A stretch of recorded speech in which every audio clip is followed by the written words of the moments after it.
This is the Nomura NN-16J Swiss machine with a Mitsubishi Windows-based controller.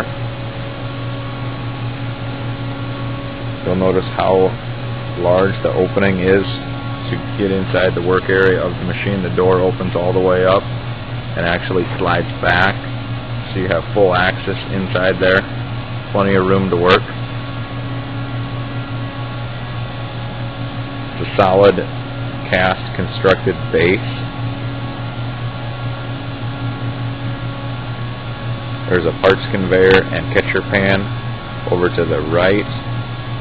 Anytime a part gets ejected from the sub spindle, drops down onto a conveyor and is conveniently brought outside of the machine into the parts basket. You no longer need to reach inside the machine to collect your parts to measure them.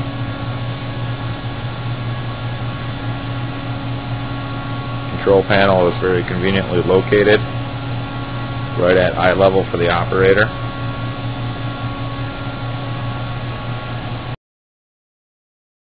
This is a nice close-up shot of the parts conveyor. Conveniently brings the parts outside of the machine, drops them down into this pan.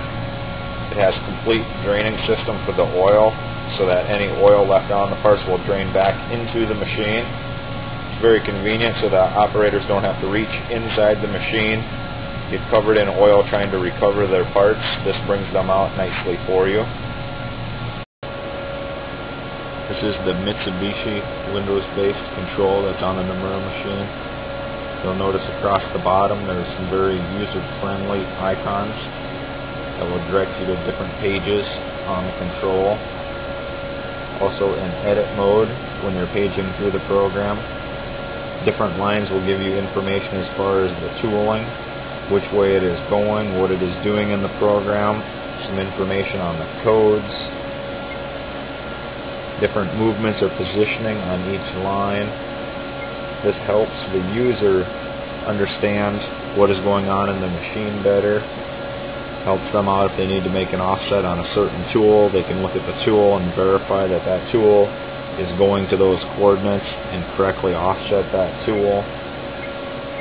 They can page through just to get a better understanding on what the machine is doing on each line of the program. Very well demonstrates the capabilities of the control that the Mitsubishi has on the Nomura machines. Inside the machine, you'll notice that there's two separate coolant lines coming into the machine. That is because there's two separate coolant pumps. One coolant pump is for the main spindle, and one coolant pump is for the sub spindle. These are separately controlled in the program with different M codes. This gives you plenty of coolant flow, so that way when the main spindle is on, you can kick the sub spindle on at any time and it does not drain the pressure from the main spindle. Inside the machine of the Nomura NN-16J, here's the guide bushing with your main spindle. Above that are your turning stations for turning tools, cutoff tools, grooving tools. Down here along the side there's 5 live cross tooling or cross milling, cross drilling. Located right over here there is 4 end working stations for drilling, tapping. For the sub spindle, which is here. There is 2 turning stations for turning, grooving.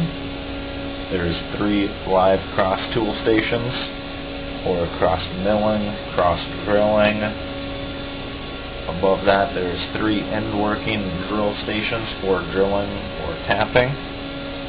Located behind that there is 3 live end working drilling stations, so you could drill off center. You could do some milling, do some slotting. This is a turning tool insert. Looking through the presetter microscope lens, you match up the tool to the crosshairs, which establishes 0, 0 for your x-axis and your center line. This gets you better tool life and a better finish, knowing that your insert is on center line every time. Very simplified and easy way for setting your X and Z axis and center line for any off-ship operators or any machinist new to the machine. Simply look through the microscope, line up the crosshairs, your tool block and turning tool, slide right over pins.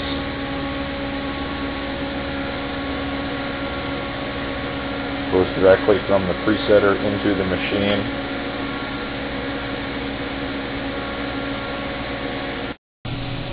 I'm going to run a demo of the axis movement so that you can see all axis moving inside the machine. I'm running it at 10% speed right now so that way you can see everything moving. I am just calling up the tool location and then calling up the next tool. That way you can see each axis moving to each tool location. The machine is not cutting anything right now during this movement. You can see the sub-spindle come forward, pick the part off, go to the next part. Main spindle and sub-spindle are moving simultaneously, and sub-spindle is doing independent work.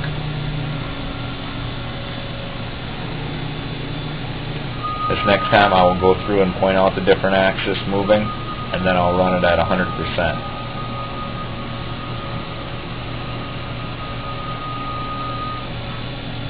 In here inside the machine, main spindle X moves up and down, Y moves side to side for tool locations, sub-spindle Z moving in and out, X moving side to side, and the tooling is Y, which moves up and down.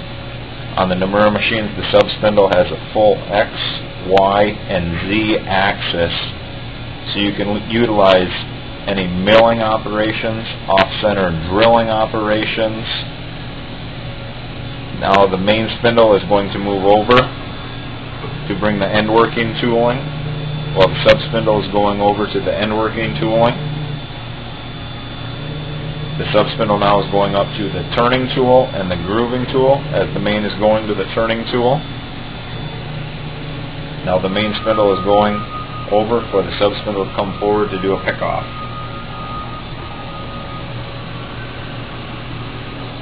Now I'll run the machine at 100% so you can see the rapid travels of this machine.